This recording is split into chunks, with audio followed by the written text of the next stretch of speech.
मुझसे आता तो नहीं हर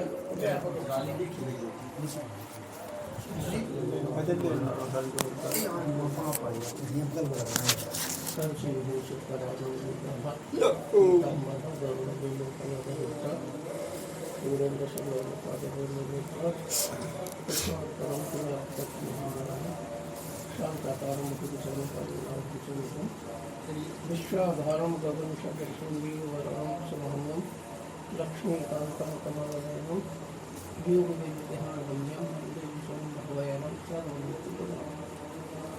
गजाननं भूतगणाधिसेवितं प्रत्येकं कलाकारभूषणं नमस्तं शोकविनाशार्थं नमामि विघ्नेश्वरपादपद्मं सर्वमङ्गलमाङ्गल्ये श्री सर्वासाधके सर्वकर्मके गौरीधाराणि नमस्ते भगवान जंगल श्रद्धा शास्त्र याभ्याविनालपसंति श्रद्धा शांत मनोजवं वाणिकोपद्रुदं यतेन्द्रियमधुमतां वरिष्ठं स्वातात्मजं वाणिमुखं श्रीरामदूतं शरणं प्रपद्ये श्रीरामदूतं शरणं प्रपद्ये।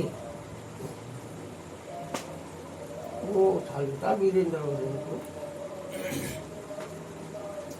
हरि जय दरबार में मेरे सतगुरु के उपदेश सुनाए जाते हैं। दरबार में मेरे सतगुरु के उपदेश सुनाए जाते हैं। दरबार में मेरे सतगुरु के उपदेश सुनाए जाते हैं। दरबार में मेरे सतगुरु के उपदेश सुनाए जाते हैं। उपदेश सुनाए जाते हैं, दुख दर्द मिटाए जाते हैं। उपदेश सुनाए जाते हैं, दुख दर्द मिटाए जाते हैं। दरबार में मेरे सतगुरु के उपदेश सुनाए जाते हैं। दरबार में मेरे सतगुरु के उपदेश सुनाए जाते हैं। संसार नहीं है रहने को, यह दुख ही दुख है सहने को। संसार नहीं है रहने को, जहाँ दुख ही दुख है सहने को। संसार नहीं है रहने को, यहाँ दुख ही दुख है सहने को। संसार नहीं है रहने को, यहाँ दुख ही दुख है सहने को। दुनिया के सताए लोग यहाँ सीने से लगाए जाते हैं। दुनिया के सताए लोग यहाँ सीने से लगाए जाते हैं। दरबार में मेरे सद्गुरु के उपदेश सुनाए जाते हैं। दरबार में मेरे सतगुरु के उपदेश सुनाए जाते हैं। यह महफिल है मस्तानों की, हर व्यक्ति यहाँ मत वाला है। यह महफिल है मस्तानों की, यहाँ मत वाला है। यह महफिल है मस्तानों की, हर व्यक्ति यहाँ मत वाला है। यह महफिल है मस्तानों की, हर व्यक्ति यहाँ मत वाला है। भर भर के प्याले प्रेम यहाँ हम सबको पिलाए जाते हैं।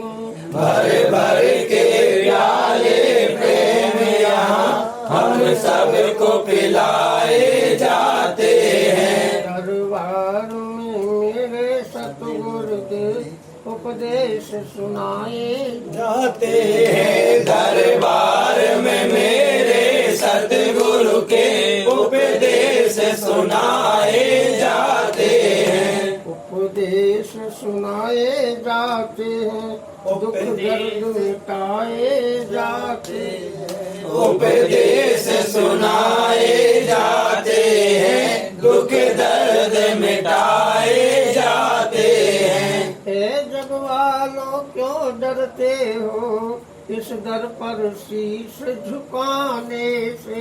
हे दर वाले क्यों डरते हो इस दर पर शीश झुकाने से।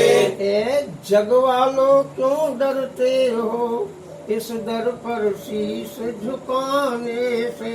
हे जग वाले क्यों डरते हो इस दर पर शीश झुकाने से। जहाँ शीश झुकाए जाते हैं अभिमान मिटाए जाते। जहाँ शीश झुकाए जाते हैं अभिमान मिटाए जाते हैं। दरबार में मेरे सतगुरु के उपदेश सुनाए जाते हैं। दरबार में मेरे सतगुरु के उपदेश सुनाए जाते हैं।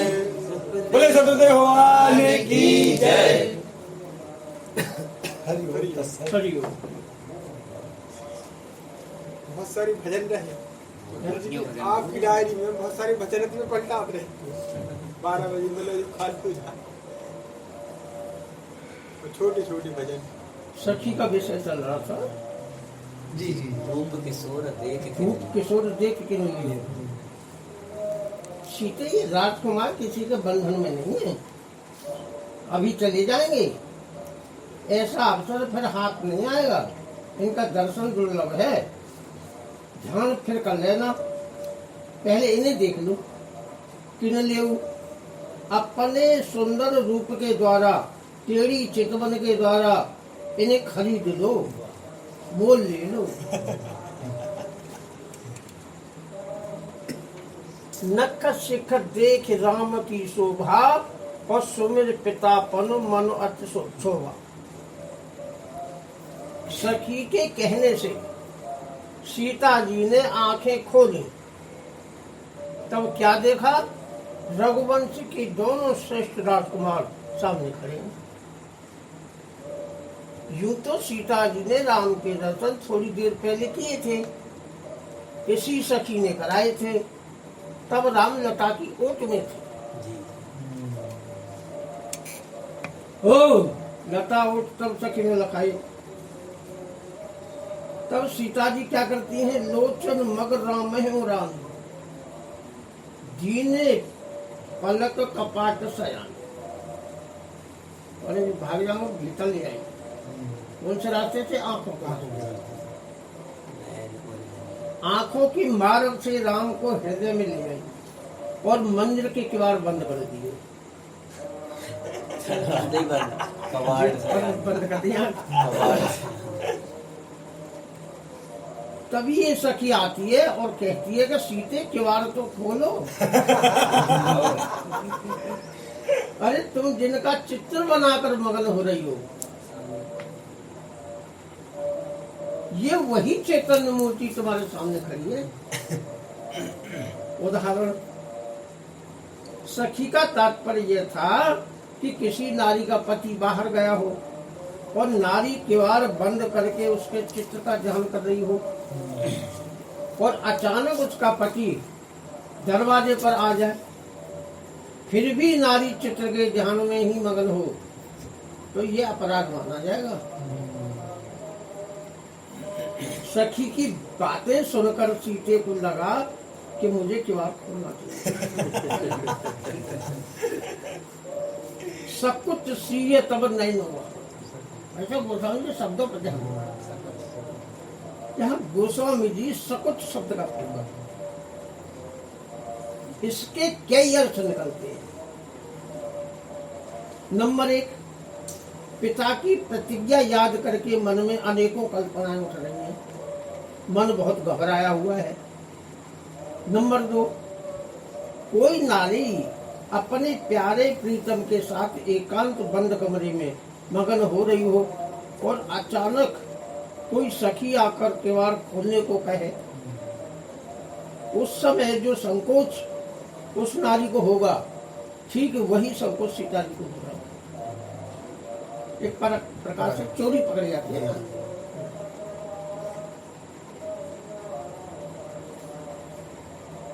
यदि किवाड़ न खोले तो सखी और जोर से चल जाएगी, यदि खोल दे तो जिस आनंद की अनुभूति हो रही है वो आनंद नष्ट हो रहा है। इसीलिए संकोच के कारण किवाड़ खोलने पर। नंबर 3, सीते सोच रही हैं कि कहीं सखी मस्करी तो नहीं कर रही। यदि मैं एकदम आंखें रूपी किवाड़े खोल दूं तो ये मेरी हंसी उड़ाएगी।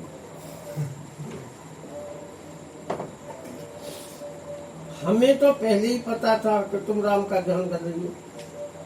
खुल गई ना कोल पट्टी, और दिखावा मात्र के लिए तुम गौरी के मंदिर में बैठी हो। इसलिए सीते ने धीरे धीरे संकोच के कारण किवाड़ खोले। सकुच इसलिए तब नहीं हुआ। नंबर 4, सीता जी के पलक रूपी किवाड़ बंद थे, मतलब राम जी कमरे में कैदी थे। जैसे ही किवाड़ खुले राम भागकर बाहर आ गए। ये प्रसंग में सुशिक्षण जी हाँ। जैसे ही कोई कैदी किवाड़ खुले पाकर भागने में सफल हो जाता है। सकुच सीए तब नैन वारे। सीता जी का तात्पर्य था कि यदि मैं एकदम आंखें खोल दूं तो कहीं नैन चार न हो जाए, जो पहले हुए थे चार चंचल।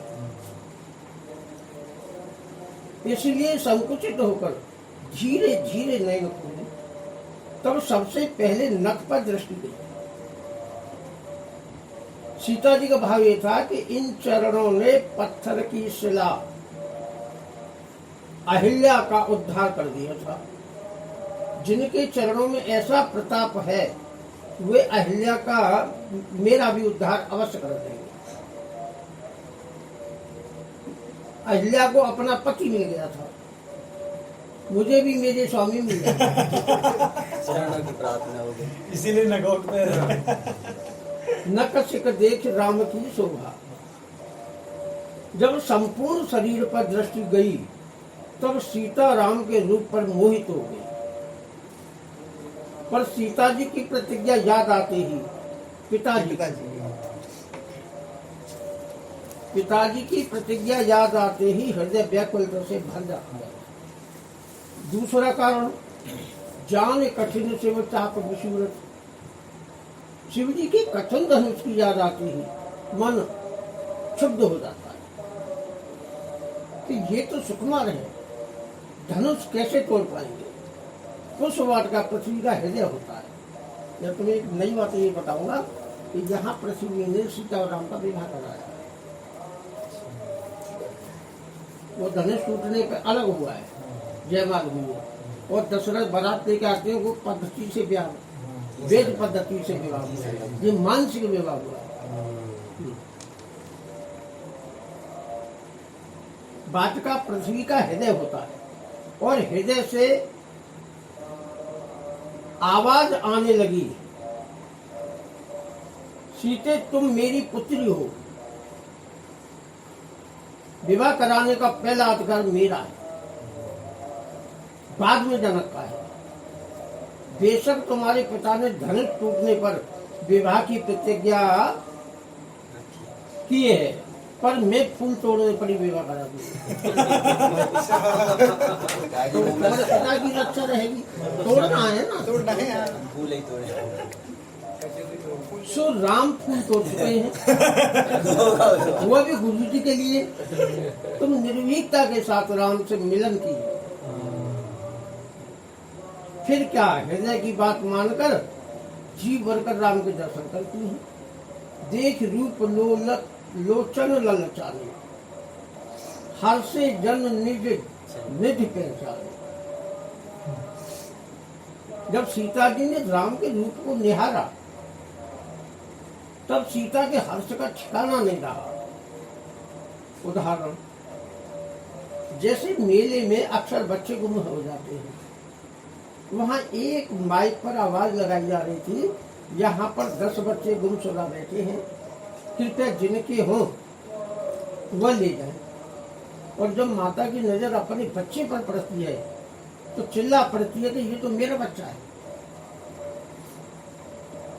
ठीक इसी प्रकार सीता ने अपने स्वामी को पहचान लिया, शरीर में रोमांच छा गया। अरे ये तो मेरे अपने हैं, ये तो मेरी निधि है। उदाहरण, जो अति आतप व्याकुल कोई और तर छाया सुख जाने सोई। उदाहरण कि कितनी खुशी हुई। कोई व्यक्ति मई जून की भीषण लू से व्याकुल हो रहा हो और अचानक उसे वट वृक्ष की छाया प्राप्त हो जाए, उस सुख का अनुभव वही व्यक्ति कर सकता है। इसी प्रकार सीते को अपनी निधि प्राप्त हो जाने से हर्ष का ठिकाना न रहा। यहाँ पर 2 निधियां हैं, एक राम की श्यामता, दूसरी लक्ष्मण की गौरता। लक्ष्मण गोरे,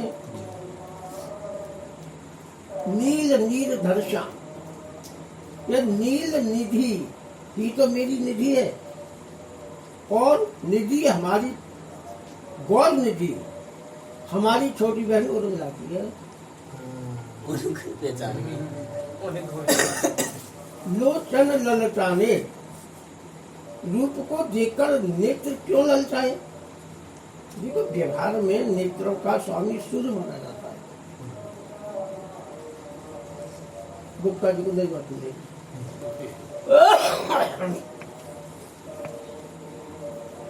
रूप को देखकर नेत्र क्यों ललचाए? देखो, वो व्यवहार में नेत्रों का स्वामी सूर्य माना जाता है, पर यह अधूरा सत्य है। पूर्ण सत्य तो ये है कि पूर्ण ब्रह्म नील निधि है, वही नेत्रों का स्वामी है। वो है राम। नेत्रों का स्वामी है। विष्णु का रंग नील श्याम है और उसकी एक अणु मात्र नीलिमा हमारे नेत्रों की पुतलियों के बीचों बीच है। उस नीलिमा से ही हम ब्रह्मांड देख पाते हैं। जैसे बिहारी कवि ने लिखा है, कोटि भान जो उपदे तव उजियार न होए, तनक श्याम की श्यामता जो जगपति न हो।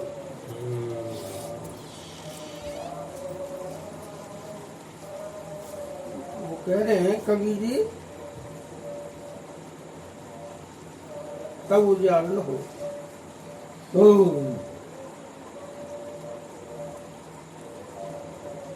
बिहारी का कहना है कि यदि करोड़ों सूर्य निकल आए तब ये संसार हमारे लिए अंधेरी रात्रि के समान है।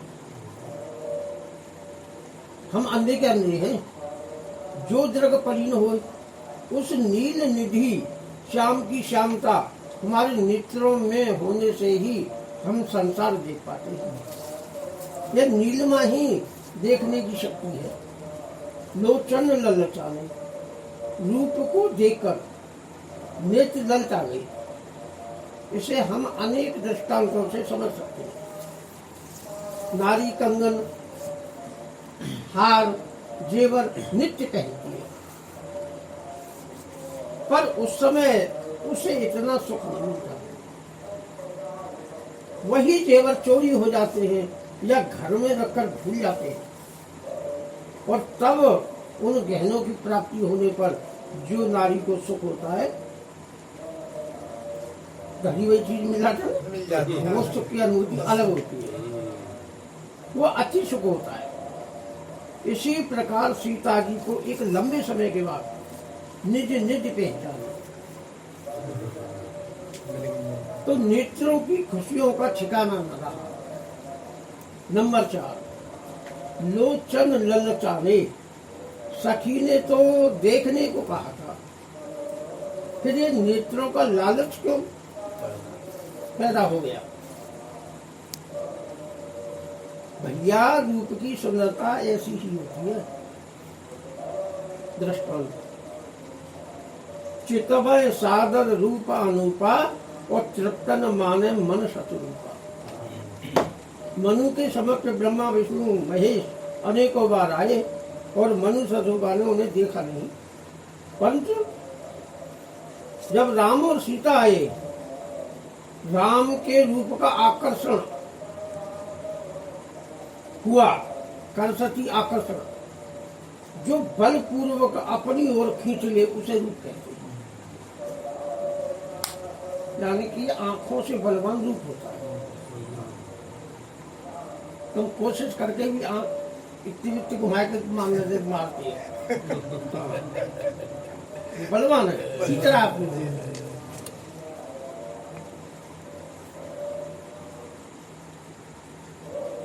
उसे रूप कहते हैं, उसे सुंदरता कहते हैं।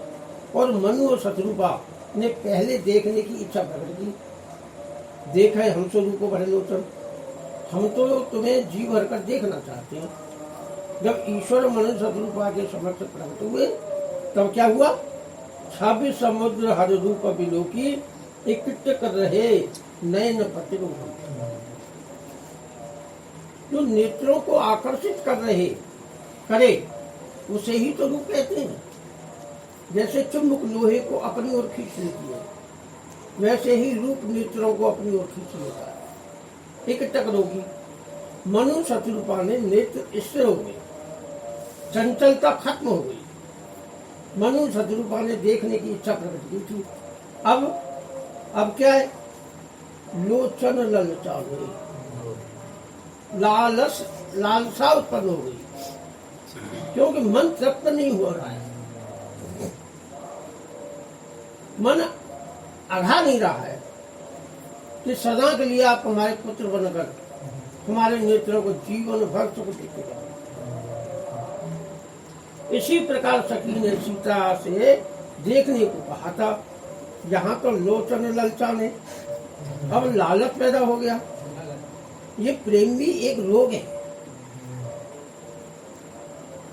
जो जो दवा करते रहे त्यों तो मर्ज बढ़ता गया। जो जो रूप को देखते रहे त्यों तो लालसा पैदा होती है।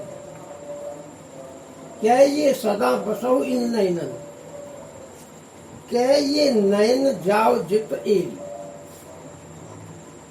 या तो इनका रूप सदा के लिए मेरे नैनों में बस जाए, या ये आंखें इनके रूप में समा जाए। दवाई काम बने। श्री राम रूप के निधि हैं, निधि निधि पहचान ली। सीता जी ने अपनी निधि को पहचान लिया। प्रीति पुरातन लखन कोई, पर सीता जी को पुरातन प्रीति दिखाई दे गई। अरे ये तो मेरे स्वामी, मेरे नाथ हैं। क्षीर सागर में शेषनाग की सैया पर शयन करने वाले मेरे प्राणनाथ हैं। तो भैया सीता जी ने राम को अपना स्वामी स्वीकार कर उधर राम कर लिया, उधर राम ने सीता को अपनी पत्नी स्वीकार कर लिया। यह मानसिक मिलन पूर्ण रूप से हो चुका है, विवाह संपन्न हो चुका है। स्थूल से सूक्ष्म क्रिया बलवान होती है।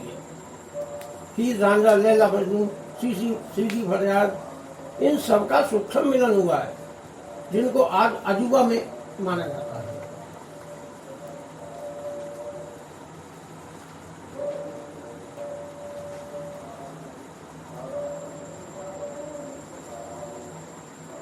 तो भैया इस प्रकार यह मिलन हो चुका है, बस औपचारिकता बाकी है। इसलिए विश्वामित्र कहते हैं कि राम तुम सीते से इतना प्रेम करती हो, और पर सीते की क्या दशा हो रही है, क्या आपको दिखाई नहीं देती? त्रसित बार बिन जो तन त्यागा, मुँह करे का सुधा परागा, का बरसा सब किसी सुखाने। इन शब्दों के अर्थ करना। व्याख्या जो की चौपट कर देंगे आचार्य। यदि प्यासे व्यक्ति को समय पर जल न मिला तो मरने के बाद सुधा करागा, अमृत का तालाब भी मिल जाए तो फिर उसके क्या मतलब? संपूर्ण रूप से धान सूख जाने के बाद वर्षा हुई तो क्या मतलब? तुलसी मीठी अमी ते मांगी मिले जो मीठ, सुधा सुधा कर समय बिन काल कूटते नीच। ये गोस्वामी जी की बड़ी गहरी चीज है। प्राण रहते हुए यदि कीचड़ का गंदा पानी भी प्राप्त हो जाए तो अमृत से भी मीठा है। यदि प्राण निकल जाने पर चाहे स्वर्ग का अमृत हो अथवा चंद्रमा का अमृत हो, वह विष से भी गया मीठा है। यही बात विश्वामित्र कहते हैं कि अमृत जल से अत्यंत उत्तम पदार्थ है। यदि समय पर मिल जाए तो व्यक्ति अमर हो जाता है। प्राण निकल जाने के बाद उसकी 2 कोड़े की कीमत नहीं। धनुष के न टूटने से सीता जी के प्राण संकट में फंसे हुए, समय रहते हुए 1 लोटा जल से प्राण बच सकते हैं। ये पकड़ना इन चीजों को। 1 लोटा क्यों कह रहे हैं?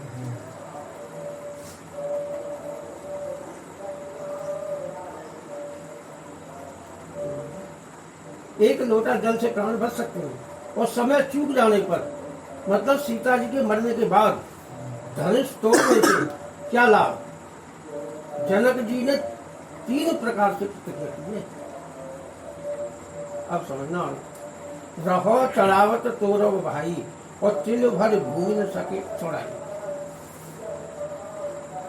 उठाना और तोड़ना यह तो हुआ सुधा तड़ागा, बड़े काम है ना।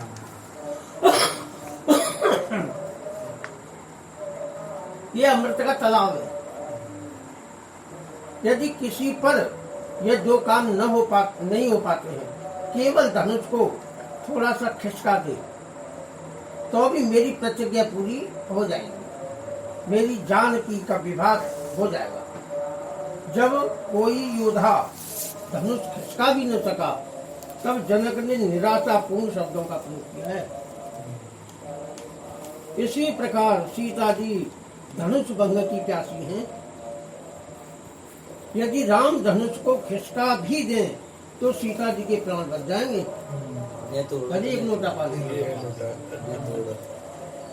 यदि अत्यंत अधीरता के कारण अमंगल हो जाता है, मतलब सीता जी के प्राण निकल जाते हैं, फिर धनुष तोड़ने से क्या लाभ? सुधा करागा। स्वयं राम जी भी मरी हुई सीता के समक्ष खड़े हो जाए तो कोई लाभ नहीं। शंका, कुछ लोगों की मान्यता है कि अमृत तो मरे हुए व्यक्ति को जिंदा कर देता है। यह अधूरा ज्ञान है। सच तो ये है कि मरा हुआ व्यक्ति का चेतन तत्व शरीर के आसपास भी होगा तो अमृत के छिड़कने से मृत शरीर हरा भरा हो जाएगा, क्योंकि चेतन उसमें प्रवेश कर जाएगा। अमृत व्यक्ति को अमर बना देता है, परंतु निष्प्राण शरीर को जिंदा नहीं कर सकता। रामायण इसका प्रमाण है। जब इंद्र ने अमृत की वर्षा की तो सभी देवता जिंदे हो गए। क्यों? उनका चेतन तत्व वहां मौजूद था, पर एक भी राक्षस जिंदा नहीं हुआ,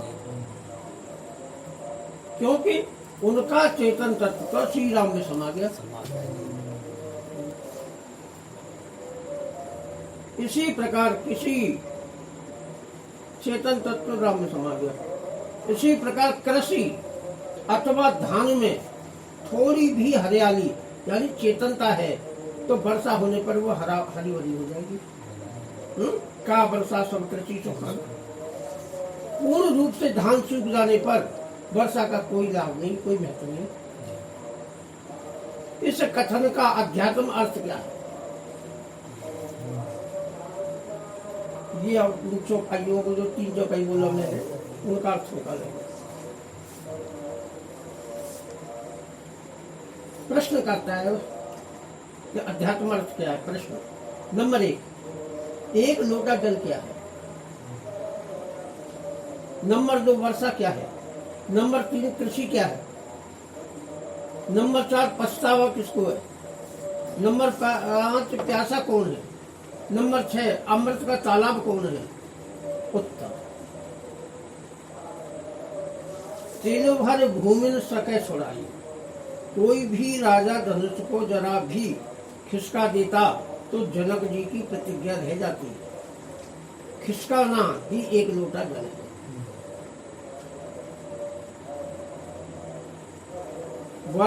नंबर 2 वर्षा का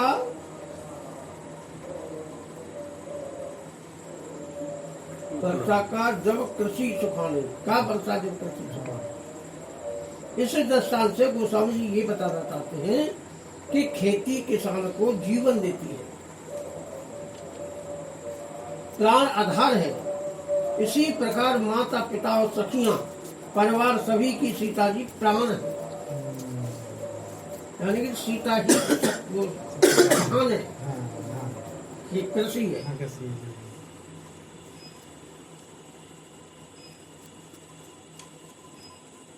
परिवार पुरजन मोहित राजे प्राण प्रिय जानकी। कहने का अर्थ ये है कि जानकी के बिना ये सब मर जाएंगे। यही कृषि धान का सूखना है। वर्षा क्या है? धनुष का टूटना ही वर्षा का होना है।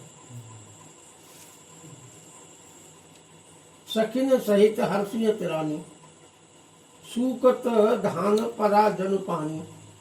धनुष टूट जाता है, घनघोर वर्षा का हो जाना ही। जो कृषि धान मुरझा गई थी उसमें एकदम चेतनता आ गई। मतलब सखियां सहित सभी रानियां खुशी के मारे नाचने लगती हैं, खेती लहरा आने लगती है। सारे नगर में आनंद ही आनंद छा जाता है। यही वर्षा का होना। नंबर 4 पछतावा किसको हुआ? जनक लहेव सुख सोच बेहाई। पैरत थके थाह जन पाई। जनक जी तैरते तैरते इतने थक गए कि अंत में था किनारा मिल गई। प्रश्न समुद्र क्या है? प्रश्न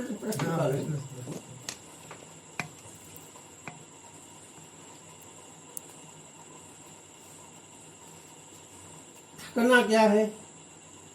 था पाना क्या है? और तैरना क्या है? इसमें से 3 निकल गए। सोच ब्याही, यह शोक ही समुद्र है।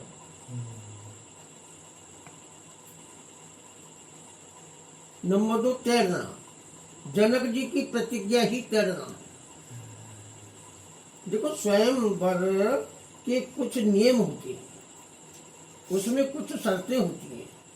जैसे द्रौपदी ने कह दिया था कि कर्ण सुपुत्र है, ये भाग नहीं लेने योग्य है, किंतु जनक जी ने ऐसी सारी प्रतिज्ञाएं छोड़ दी।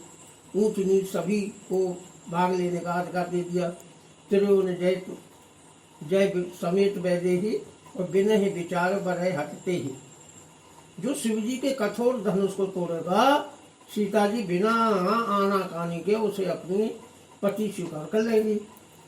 जनक जी के मन में यह धारणा होगी कि कोई न कोई योद्धा धनुष को तोड़ ही देगा और मैं पार हो जाऊंगा। पर जनक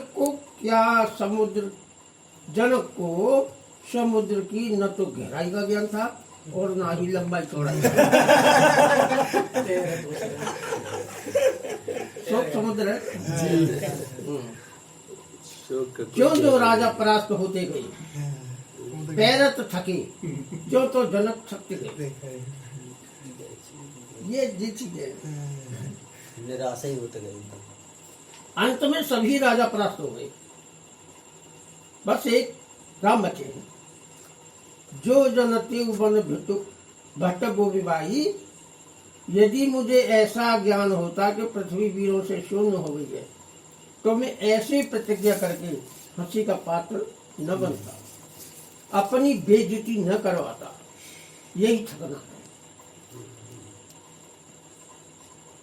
मतलब ज्ञानियों का सौदा है। जी जी जी, निराशा भी खत्म हो गई। लिखा न विद वेदी ही विवाहु, भैया ये सब अपने घर को जाओ, ब्रह्मा ने मेरी पुत्री का विवाह नहीं लिखा है।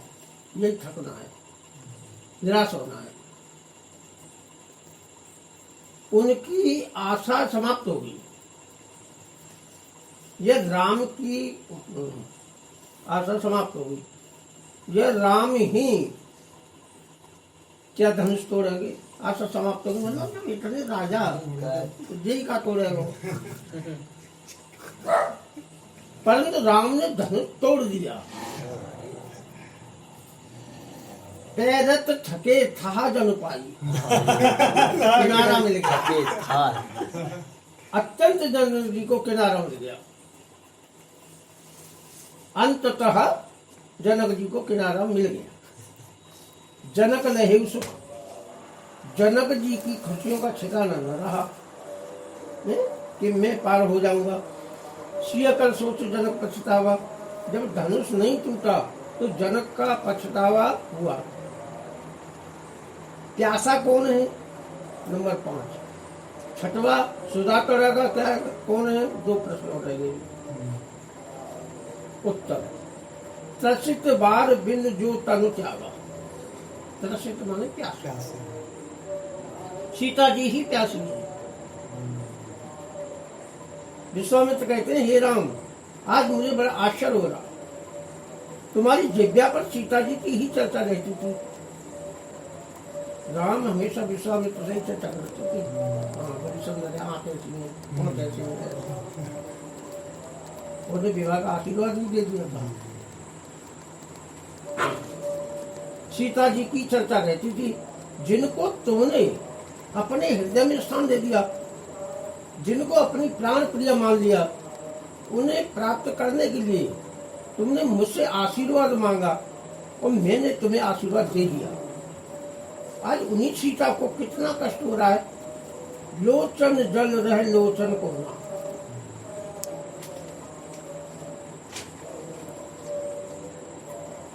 सीता जी की आंखों से आंसू छलकना चाहते हैं, पर लोक लज्जा के कारण वे आंसुओं को गिन देंगी। आशा रूपी प्यास के कारण कंठ अवरुद्ध हो गया है, होंठ सूख चुके हैं। ऐसी परिस्थिति में कहीं सीता जी की प्राण चले गए तो तुम्हें जीवन भर पछताना पड़ेगा। और केवल सीता जी के प्राण ही नहीं जाएंगे, अपितु माता पिता परिवार, इनकी सती सखियां सीता जी की प्राण प्रिय हैं। जब प्राण निकल जाएंगे तो ये सब मर जाएंगे। इतनी हत्याएं तुम्हें लगेंगी। हे राम, धनुष तोड़ने के लिए ये बहुत अच्छा अवसर है। गुरु जी की इतनी गंभीरता भरी बातें सुनकर विचार करने लगे कि मैंने सीते को अपनी प्राण प्रिया करके मान लिया है। रघुवंशियों को ये स्वभाव है, सपने पर नारी नहीं है, सपने में भी दूसरी नारी को नहीं देखते हैं। यदि मेरे विलम्ब के कारण सीता को कुछ हो गया तो मैं तो कुंवारा ही रघुआ हो जाऊंगा। उसके परिवार जनों की हत्या हो जाएगी, मुझे पाप लगेगा। फिर क्या है, लेत चढ़ावत खेत गाड़े और काउन लखा देख सकते। फिर तो राम जी में ऐसा जोश आया कि कब धनुष उठाया, कब चढ़ाया, कब तोड़ दिया। बरनीय ये हे भांति और जन चातु की पाय जल स्वाति। सीता जी के सुख के वर्णन का वर्णन कैसे किया जाए। मानो चातकी प्यासी को, चातकी पक्षी होता है, वो स्वाति नक्षत्र का ही पानी पीता है। चातकी प्यासी को स्वाति नक्षत्र का जल प्राप्त हो गया। वर्षा के सभी नक्षत्र बीत चुके थे, राजा बाजा जी सब। नक्षत्र की पूरी वर्षा ही आके चातकी पक्षी को जल की प्राप्ति नहीं हुई। सीता जी की प्यास बढ़ती गई, प्राण निकलने ही वाले थे कि अचानक स्वाति नक्षत्र की वर्षा। फिर क्या है, मंगल ही मंगल हो गया। सुकत धान पराजन पानी, सखियां सभी रानियां निराशा मूर्छा गई थी। धान सूखने ही वाले थे कि अचानक वर्षा होगी। तब रानियां सखियां खुशी के मारे नाचने लगी। जयतर जो थे ना, मंगल गाये, सारे नगर में खुशियों की बाढ़ आ गई। गली गली मंगलमय गीतों, ढोल नगारे बजने लगे। सबसे अधिक खुशी तो श्री राम को हुई, और वे बार बार गुरु जी को एहसान मानते हैं कि आपने मुझे सही समय पर सही सलाह देकर कितनी हत्याओं से बचा लिया। विश्वामित्र समय सो जानी, बोलो सियावर रामचंद्र की जय। बोले सतगुरु भगवान की जय। स्वामी जी महाराज की जय। ज्यादा हो गया। 30 मिनट रहता ना, 41 हो गए। 41